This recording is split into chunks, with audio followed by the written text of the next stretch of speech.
जय हिंद सर। जय हिंद बेटे। सर आपका हैप्पी बाई नेचर स्कूल में स्वागत है। धन्यवाद बहुत बहुत आपको।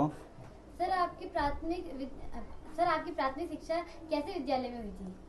बेटा मेरे प्राथमिक शिक्षा सरकारी विद्यालय में हुए और इसके बाद मेरा फिर जो है फिर हमने आगे सरकारी उच्च माध्यमिक विद्यालय में पढ़े।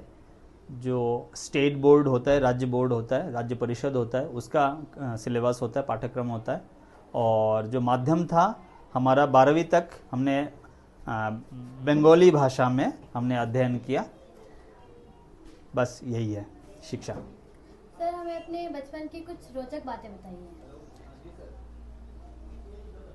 बहुत सारे रोचक बातें हैं, पर मुख्य रूप से जो शिक्षा से जुड़े हुए ये है कि बहुत बचपन से मैं शरारती बहुत था, पर मैं बहुत विनम्र था। और हम सुने हैं बड़ों से कि मैं हमेशा सच बोलता था।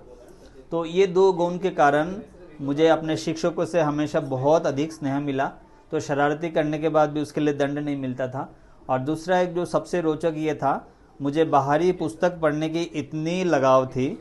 जो हमारे जो आध्यात्मिक धर्म ग्रंथ होता है, संत महापुरुषों के जीवनी होता है, स्वतंत्रता सेनानियों के जीवनी होता है, यात्रा वृत्तांत होता है, इस प्रकार विविध प्रकार के पुस्तक पढ़ने का इतना ज़्यादा शौक था कि मैं अपने घर में भी और अपने विद्यालय में भी क्लासरूम के अंदर जो हमारे विद्यालय के जो पाठ्यक्रम के पुस्तक होता है उन पुस्तकों के नीचे स्टोरी बुक्स को, कहानी के पुस्तकों को छुपा कर मैं पढ़ता था।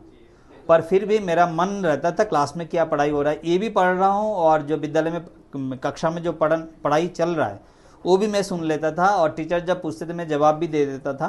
तो मैं कभी पकड़ा नहीं गया मेरे इस शरारती हरकतों के लिए। जी बेटे। सर आपकी शिक्षा का क्या उद्देश्य है? शिक्षा का उद्देश्य जो है, जो मुझे अब तक अध्ययन करते हुए समझ में आया कि शिक्षा हमें इस प्रकार से समृद्ध करता है और हमें सशक्त बनाता है ताकि हम सत्य के लिए, सत्य के द्वारा और सत्य के माध्यम से जीवन को जिए। हम इसको इस प्रकार से बोल सकते हैं, education enriches and empower us to lead the life of truth for the truth by the truth.